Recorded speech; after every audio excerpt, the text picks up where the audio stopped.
Hey everybody, Nick here, and today I got a review for you of this little guy right here. This is the Schiit, and I know that's not how it's actually pronounced, but that's how I'm going to pronounce it because I'd like to be monetized. Jotunheim Amplifier. First off, though, I'd like to give some thanks to my buddy me for picking this guy up. No, seriously, I picked this guy up maybe 3 or 4 years ago, and it's actually very nice. This was actually recommended to me by my buddy Tim, who is a longtime viewer of the channel, great guy. But nonetheless, I picked this guy up for my own personal use, and I figured I would finally make a freaking video of it, right? Next thing, let's do some size comparison here. First off, here it is against the Spyderco Delica, so we can see this is not a tiny little box here. And again, here, we'll do it from the front side. So it is a reasonably sized box. And here it is actually against a set of Sennheiser HD 650 headphones. You can see right here that they are, it's about headphone size, if that makes some sense. So there's your size comparison. Next thing, it is very, very, very hard to review an amplifier slash digital or analog.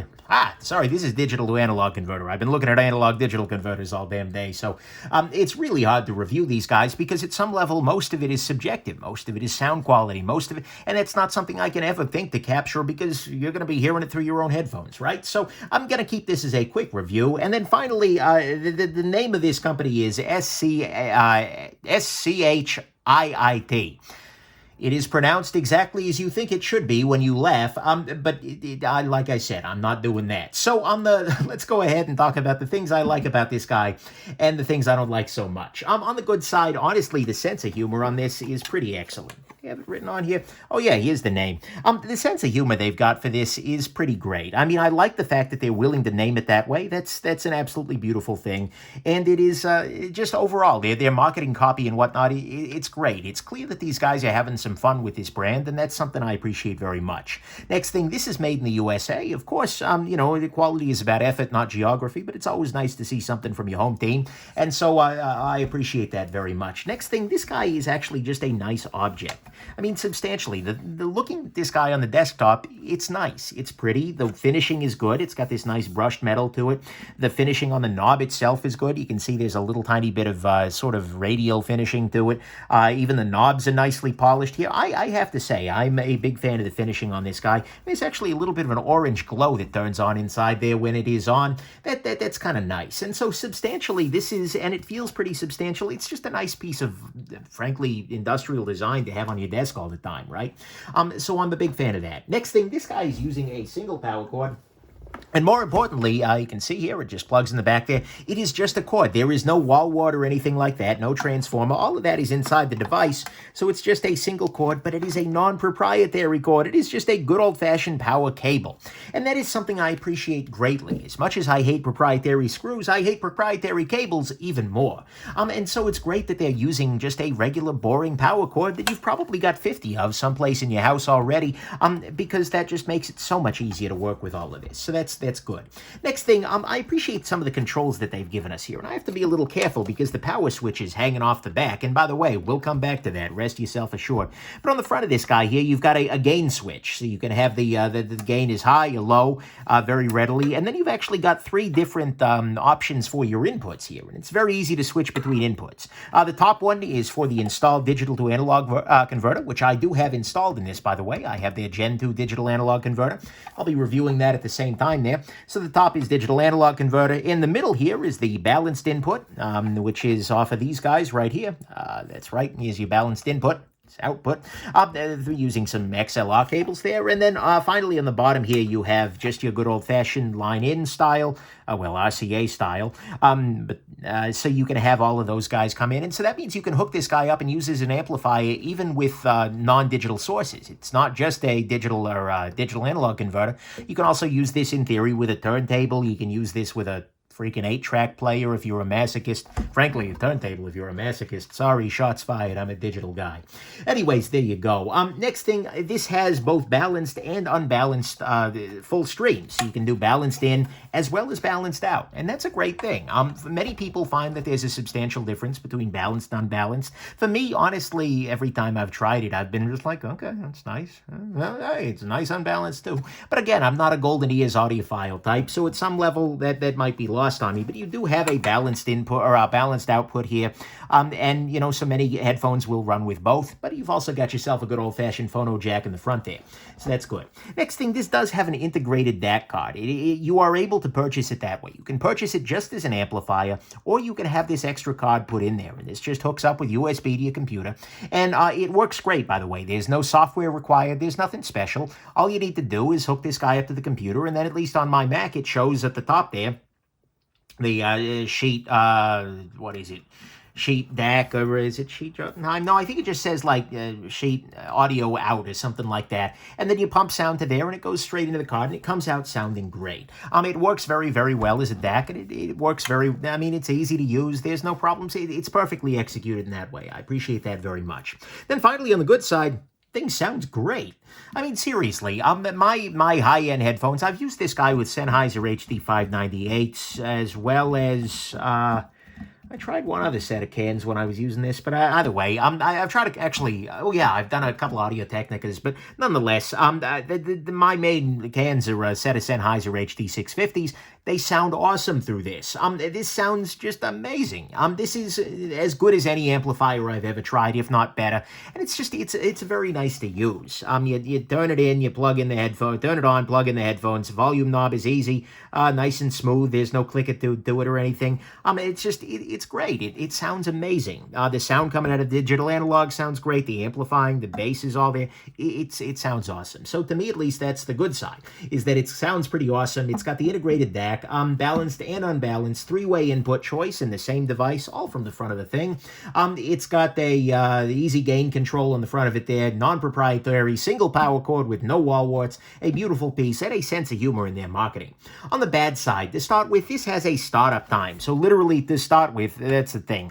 When you flick this little switch from off to on, it takes about 20 seconds for this guy to finally come into to being, so to speak. Put the headphones on, and what you'll just basically hear is after a certain point, it'll kind of, there's a little tiny click, and then the sound starts flowing. And that's fine in most circumstances. And if you know you're going to start up a listening session, you start this guy up. But at the same time, if what you're looking for is just like, oh, I got to put on my headphones and listen to this, you wait in 20 seconds, and I don't know about that. I mean, certainly there were other amplifiers that turn on with like a poof and try and blow your eardrums every damn time you turn them on, but that I could use for that to be a little bit shorter. Next thing, this is definitely, when it's plugged in and turned on, it is definitely emitting a little bit of heat. There's a reason it's got that up there. Does that bother me? No, not particularly, but what it does bother me a little bit is that implies a little bit of inefficiency, right? And given the environmentalists and audiophiles are not a Venn diagram that very often overlap. We're talking about people who, you know, could heat their house with some of these amplifiers they're running on, but nonetheless, it does get a little bit hot, and that's, so that implies there's a fair amount of power use, and so that's something I've kind of dialed back, and I try my best to keep this guy off when I'm not listening. Next thing, this guy is pretty expensive. This is a $600 item with the USB card installed. It's gotten a little bit more pricey since I purchased this guy, but nonetheless, that's a bunch of freaking money. I think you can get it $400 without the DAC built in, but at the same time, then you're buying a separate DAC. I'm a big fan of just putting it all into one unit. So that's a bunch of cash. And so that's definitely a thing. Next thing on the bad side, honestly, I'm not really sure my ears are good enough to reap the benefit. Now, you're welcome to call this bias. You're welcome to, audiophiles, go down in the comments. Feel free to tell me I'm an idiot and my ears aren't golden enough. But honestly, I spent some time asking this question. So recently, I picked up a set of a USB audio interface, audio capture card, actually by Focusrite. And the thing is, I figured, oh, interesting. Let's see whether the headphone amplifier on it's any good. And so what I did is I had my wife help me with some ABX testing, where she'd play me something from this guy, play me something from the other guy, and then give me a third one, and I don't know which one it is. I'm sitting there with my eyes closed. That woman puts up with a lot. But anyways, and the end result was that I couldn't actually tell which one was which. Now, there are a couple of little examples where I felt like there was a little bit more. I mean, in the bass at very high volumes beyond what I normally listen to, this seems to be a little bit more, well, it pushes the headphones around a little bit more, but honestly, even that I might be making up. So what this means to me is that we are pretty far up the curve of diminishing returns here. This is a $600 unit, and the unit I'm comparing it to is like $175 or something like that. And so this is way up there. Your golden ears might do better. Maybe, you have better critical listening skills, and you could figure out the difference between this and some, another high-end amplifier. And, by the way, I've had other amplifiers this sounds better than. So I'm just saying the technology keeps getting better. And in fact, consumer-grade gear is getting better every day, and particularly for all digital setups, there's a very real chance you don't need to go this high. So to me, that's kind of bad, is that this is way up the curve of diminishing returns. You can get most of the performance, if not all of it, at least according to my acoustical standards, out of something that is much, much less expensive. Then finally, on the bad side, and this would probably be ugly if this was a full review, I feel like the makers of this amp didn't really think much about ergonomics. Because, okay, let's think about it this way. At any given moment, you're going to have this sitting on your desk, right? And when you've got it sitting on your desk, what are the buttons you're going to need to access here? One you're going to need to access most often is the power cord, right? And so that's on the back of it. You have to reach back and find it, and given it's sticking out so you can grab it, but you're constantly having to reach over the top of this. And so what that meant is that this was a total pain in the neck if I had, for instance, this guy under my computer monitor, because I had to go over it and then back around or reach behind it. It's just put it right here. Put a button that you press and it's good. Why? But more importantly, in the why factor, these are fine. They don't stick out much, but where are you putting your headphones? The headphones are sticking out right here. So now you've got a piece sticking out like this. Where do you put the volume knob? I give you a hint. Not right next to the thing that's sticking out. Because that means that at any given moment, when you're trying to adjust the volume, you're crowding up against your headphone knob. Your thumbs are going to be hitting the headphones. It's just not a great experience. I'm going to be honest with you here. So I really desperately wish that they'd either put the headphone outs on the back of it, or they put them over here, or they put the knob over here. Just don't put the volume knob next to the other thing that sticks out and expect them not to interfere with each other.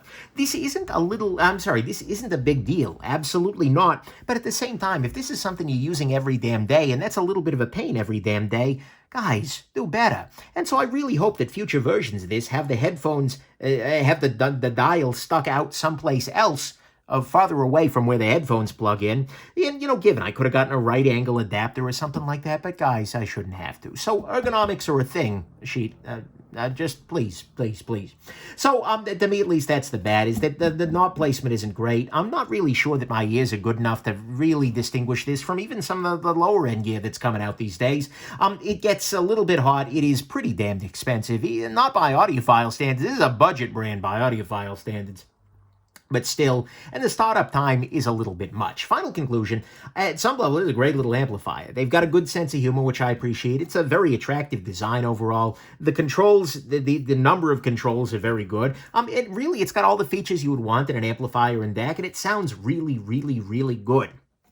Absolutely excellent. It does take a while to get started up. It is pretty hot. It's very expensive. The curve of diminishing returns is very real, and they seem to think that ergonomics is something to do with the stock market. But honestly, the question for me with this guy is how far you're willing to go up the curve of diminishing returns, right? If you just want good sound, if you're looking at this and going, Nick, I have headphones and I'd like to listen to things attractively, this is, I think, overkill. You need to have great headphones. You need to have great music, because putting bad music through good headphones is not going to sound great, right? And I don't mean bad in the objective sense, but I mean like badly recorded sound. If you've got, a collection of 128 kilobit per second freaking MP3s, it's kilobytes. Sorry, I've been in transfer speeds all day. Anyways, I digress. If you've got, a bunch of little MP3s, nothing's going to save them, right? But most importantly, you need to have really great ears to consider this level of gear. If you've got any kind of a hearing loss or anything, this isn't super important to you. This is going to appeal, I think, primarily to the most performance-focused of audiophiles. The folks who are looking at this and going, wow, I really want the highest of high-end in my amplifiers, and they're given. Some would argue this isn't the highest of high-end. I was looking at forums for this just in preparation for this review, and people are saying, well, one good budget brand like Doe, really? But anyways, this is going to appeal to the performance-focused crowd with the golden ears and the sincere desire to resolve every last little bit of your sound with your headphones. But mind you, that's a good thing for many people. Going that high up the curve of diminishing returns means you are getting the highest of high-end performance. And it is a very solid piece that works well and sounds great. It's built very, very seriously. So I guess my feeling here is, what's your value of sound versus what's the value of money for you? If you're looking at this guy and you're going, oh, that's a pretty good bargain for a headphone amplifier, then you're probably going to like this a lot. Because this is going to sound amazing. I mean, flat out, it sounds awesome. But lots of things sound awesome. But if you've got the cash and you're really looking to chase those highest echelons of headphone performance, you might consider, well, picking up one of these little pieces of yeah, that one's too easy. So anyways, I hope this was interesting to you, and have yourselves just an absolutely wonderful rest of your day. Bye now.